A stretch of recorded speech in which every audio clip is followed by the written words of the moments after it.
Are you recording? Yes. Are you recording? Yes, you are recording. Great. Hello, I just recorded something and I didn't like it, so I'm recording this again just to say welcome. I'll explain everything over voiceover, but basically you're coming on an artist date with me. I'll explain what that is, who I am, what I do, and I hope you enjoy.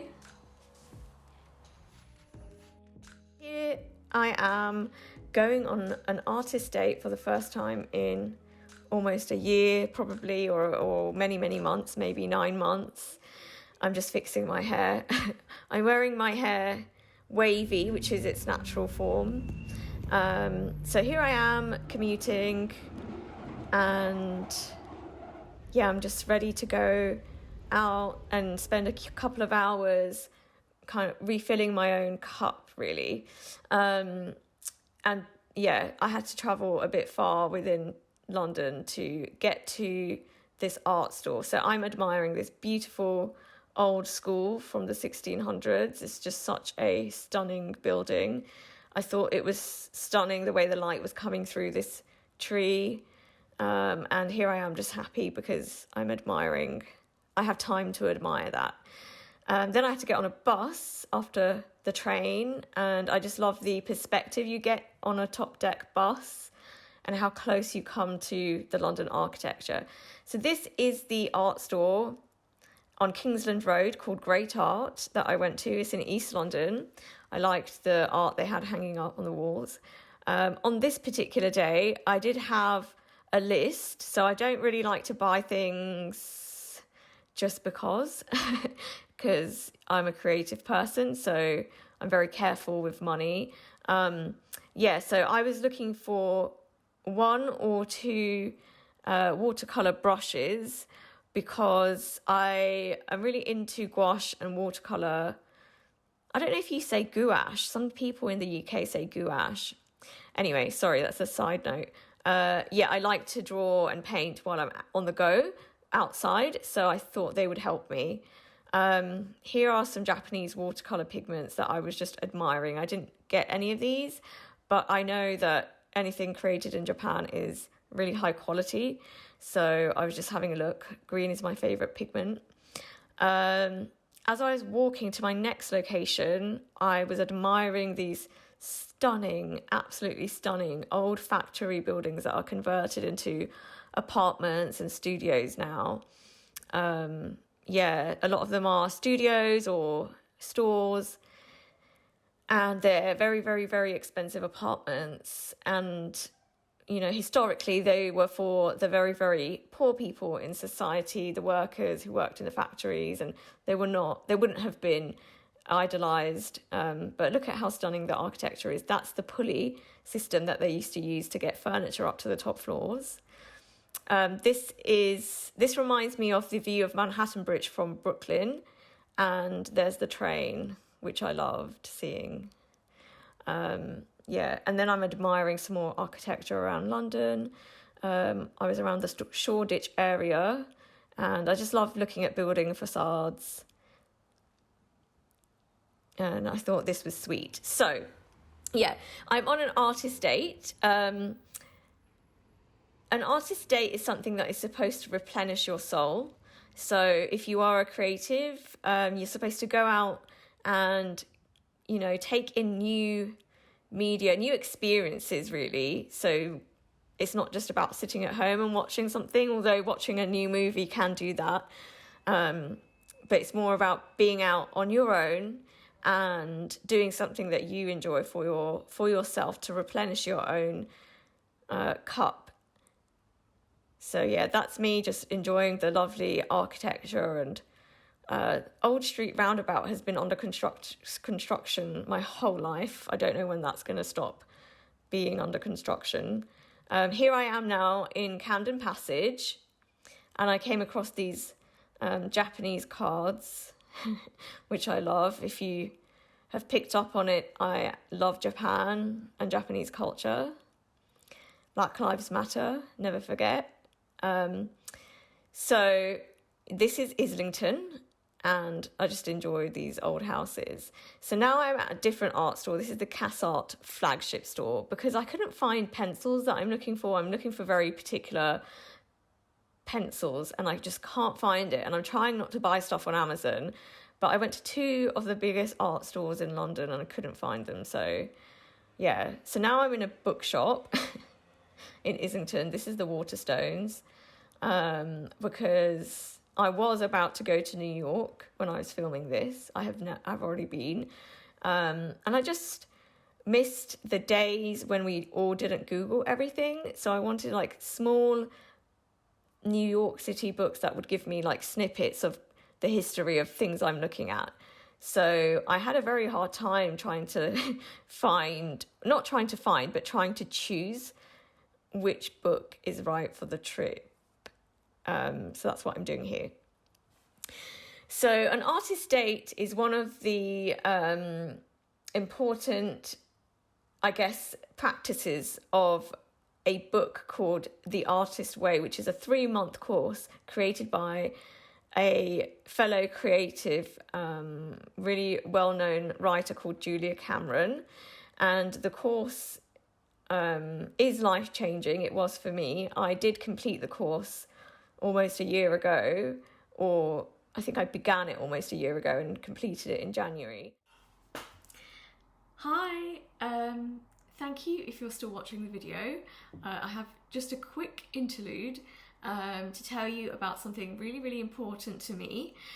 So for the past 3 years, I have been teaching a accessible photography course to this group of amazing creative young women who are scattered across the continent of the United States.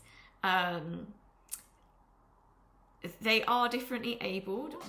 You may know that as disabled, however, as a class we choose to use the phrase differently abled.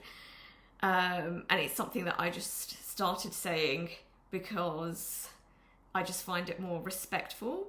The only reason I clarify is because it's important to know the context, hence why I just clarified, because that is what the term the government uses to identify people.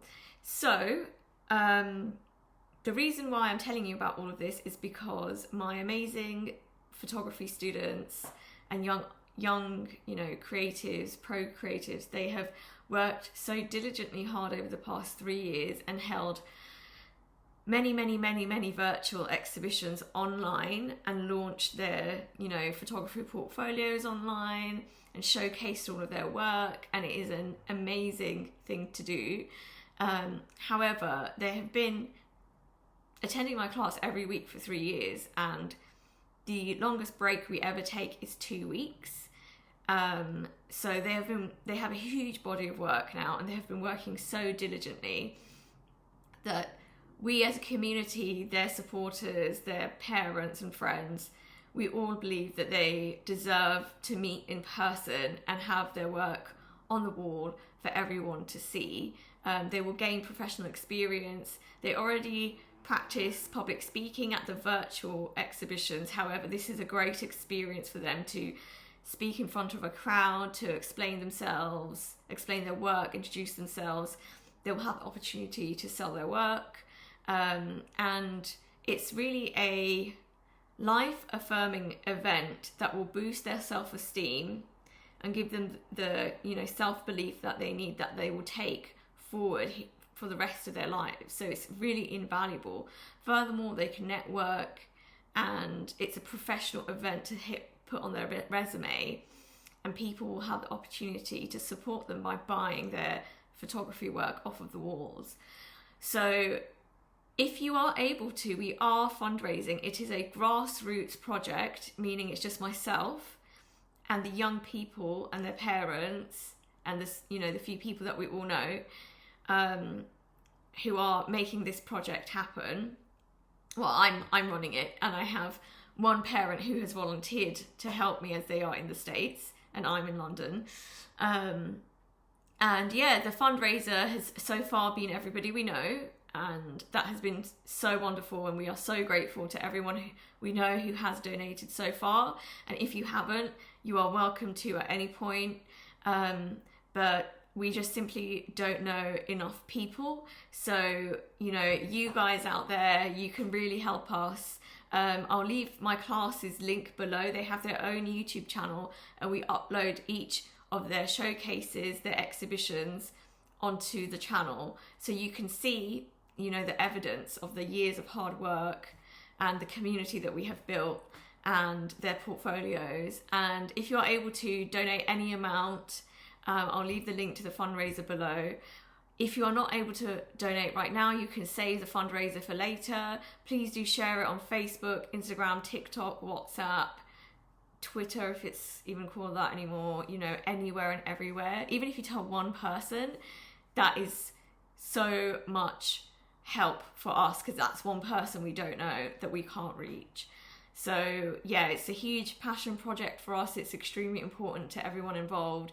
It is an opportunity that my young people could not afford otherwise, hence why we are fundraising for it. So yeah, thank you so much for listening. They are really the reason why I created this whole video. So yeah, okay, enjoy the rest of the video. So when I completed the course, I didn't get to do everything that I wanted. I didn't get to complete every single step, and so I am looking to restart it. And I'm looking to get back into it because the artist dates are supposed to be weekly, and there's something called morning pages, which is basically just journaling that you do without fail throughout the 3 months as well. So both things you very much commit to. And you wouldn't think it's life-changing, but it is. I was probably at my happiest when I was doing this course. And it's all obviously self-led. The book provides you with tools that you can only implement and you can only take from so long as you give into it, right? So yeah, it's one of the hardest things to actually carve out time as a creative person to actually just enjoy your life, because if you're self-employed, it's very hard to feel like that's okay in a capitalist world where everyone is grinding, you know, and I have so much to do as well. We all do, you know. You are your own financial person, your own marketing person, your own boss, your own everything.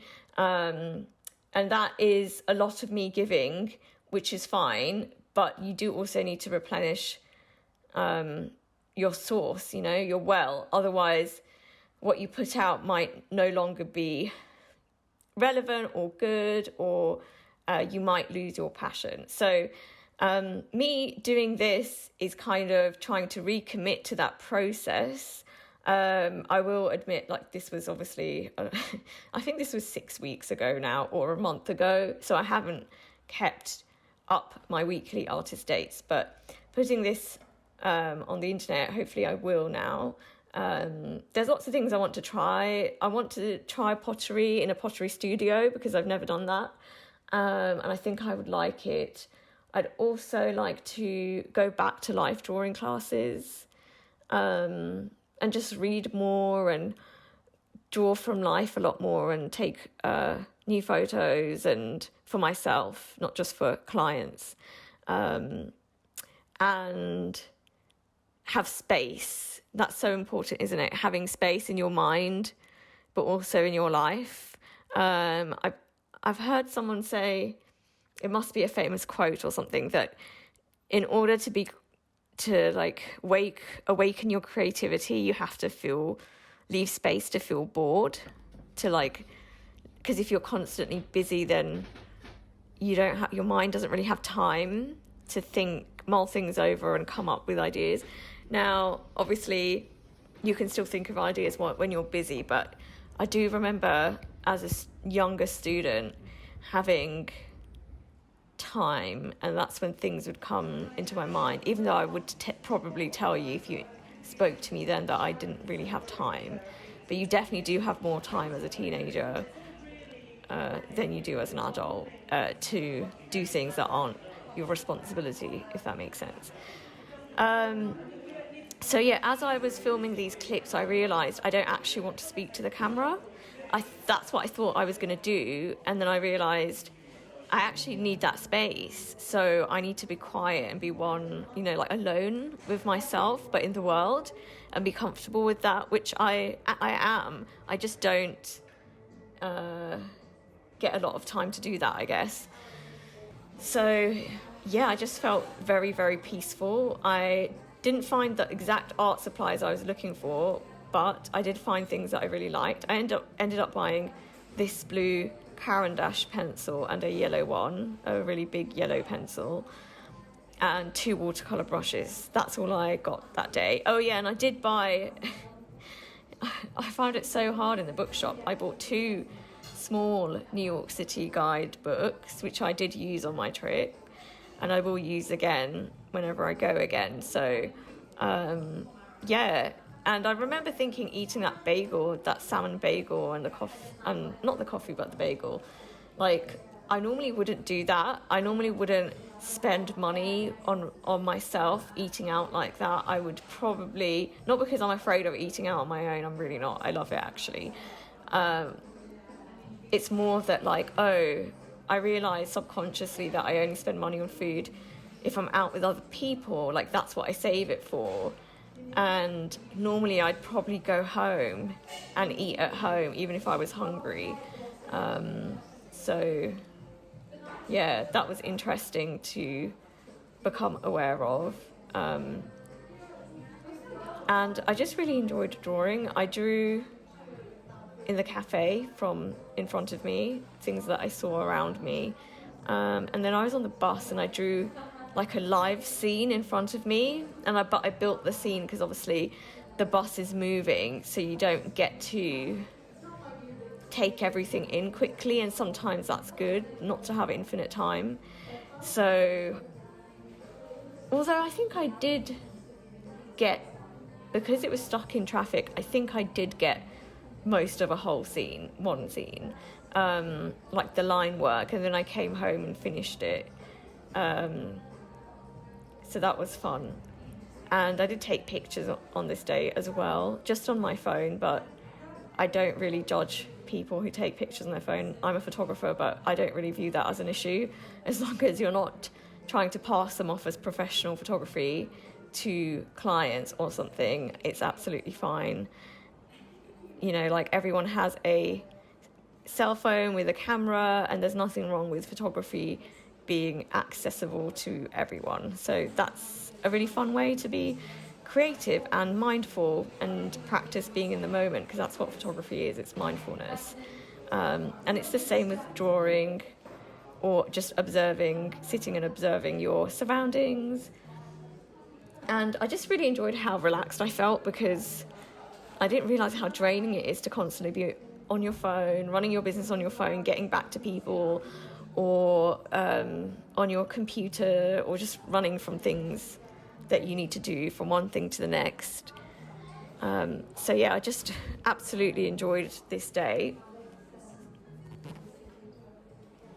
One thing I always think about when I'm out, even if there's, graffiti, although I do like some street art, but what I'm trying to say is, even if there's rubble and like construction and things that don't necessarily look traditionally good, you can always find wildflowers growing, or just a bit of natural beauty, or any kind of beauty, whatever you find beautiful.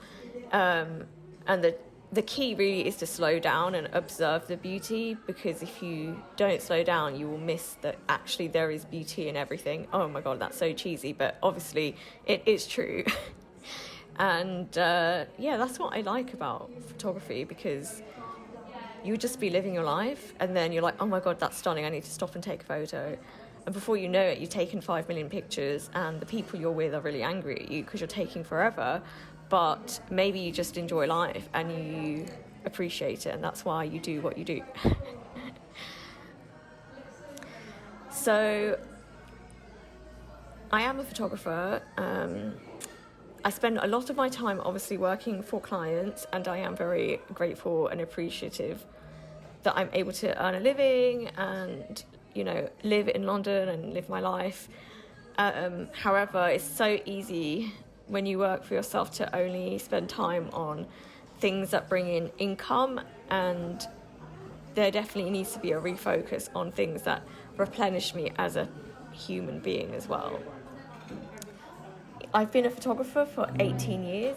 However, I'm still extremely interested in traditional medium art, such as painting, drawing, sketching, and textile making as well. So that's some of what I hope to kind of allocate time for. General permission to explore stuff. On the way home, I was noticing pine cones and stunning architecture, and this, I couldn't believe this. I had been trying to film butterflies for weeks, and every time I get my phone out, it's too late, the butterfly has moved, but I actually caught the butterfly this time. And yeah, I'm just feeling content that I've had a nice day out.